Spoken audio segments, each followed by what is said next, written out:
العلم الجزائري كيتسارى وسط كازا نورمال تحت حراسه امنيه. هما خلاو البروتوكول الامني ومشاو واسمعني بالدراجين.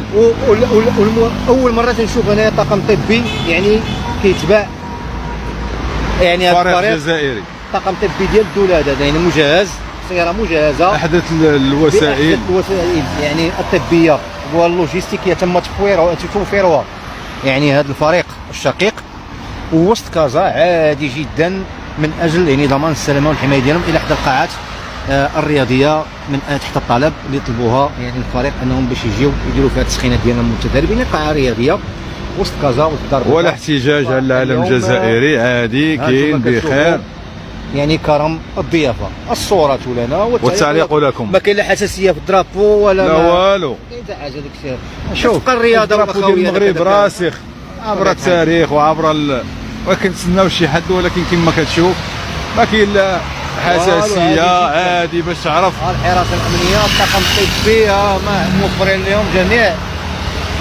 فشكرا لنا وشكرا لنا وشكرا لنا حنا كمغاربه. شكرا لنا ومرحبا بكم ومرحبا بكم. والو عادي.